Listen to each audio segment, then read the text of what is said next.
What am I? Best answer, a superorganism. What are we, really? Excessive individualism, damages to our psychological state and our world. Picking up from where we left off in part 2 in the series, where we address some of the origins and arguments for individualism, here in part 3 we are going to look at what we actually get from this perceptual paradigm.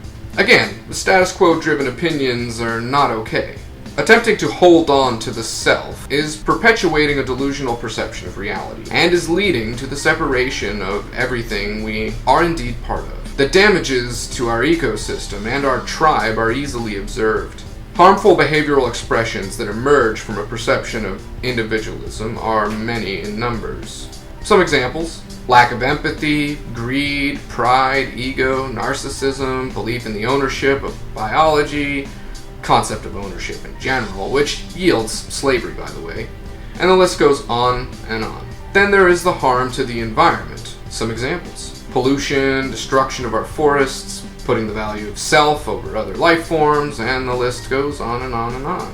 When we are in a more simple form of consciousness, we are not complex enough to manifest such a delusion of separation. In Tier 2 and Tier 3 forms, we do not disrupt the system.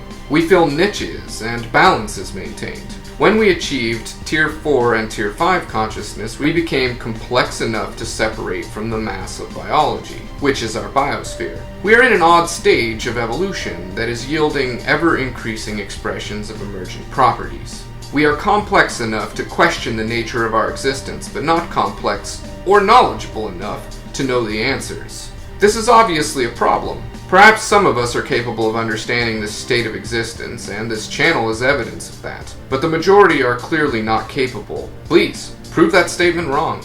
As a side note, it's possible that many forms of life that reach this point of complexity do not overcome it, and instead what I refer to as the complexity bubble bursts. We can observe that we are teetering on the brink of bursting our complexity bubble and risk going extinct. This relates to some of the concepts that have already been proposed in regards to why intelligent life is not found elsewhere in the galaxy, yet or often.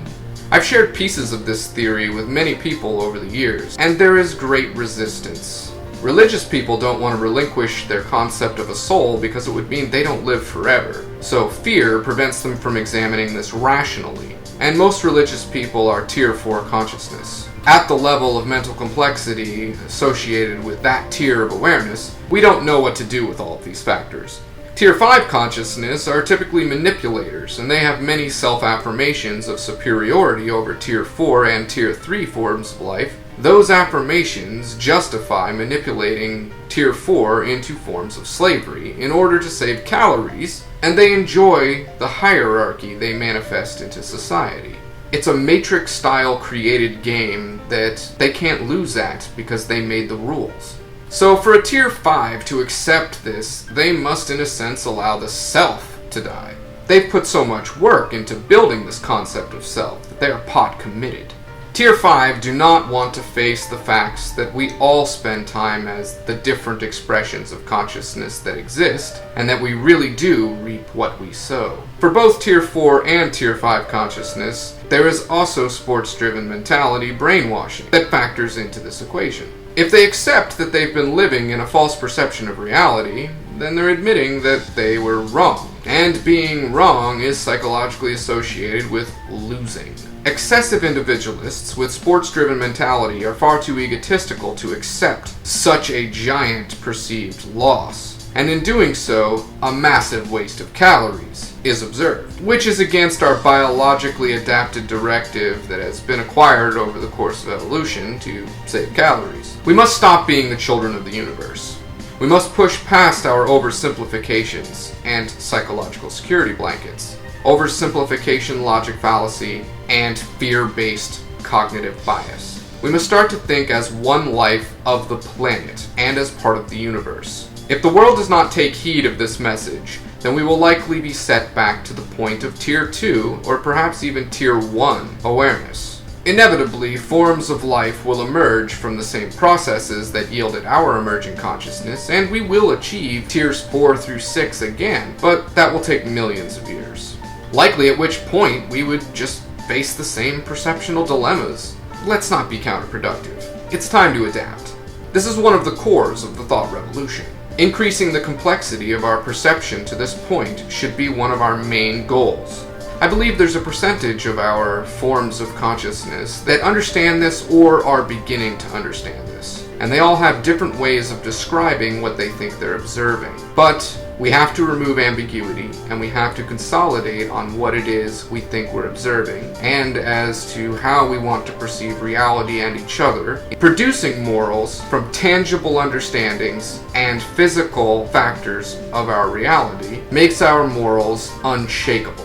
If we allow our morals to be derived from ambiguity, spiritual, religious concepts, then everybody interprets them a little bit differently, and it's too easy to be dismantled. And it's too easy to get the wrong answer because you're just filling in the blanks. You're not actually basing it on anything. You're not doing any research. You're not doing the science.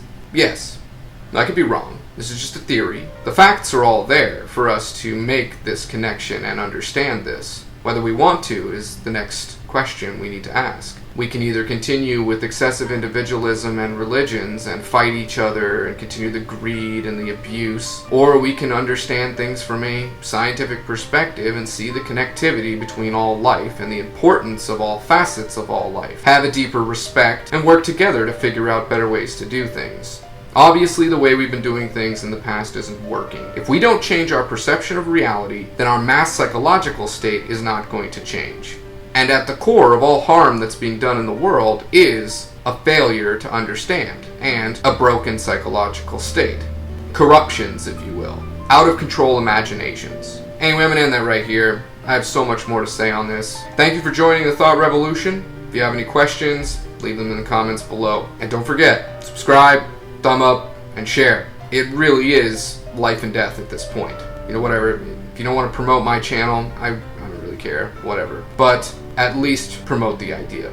Alright. Have a good one, everybody. Thanks for watching.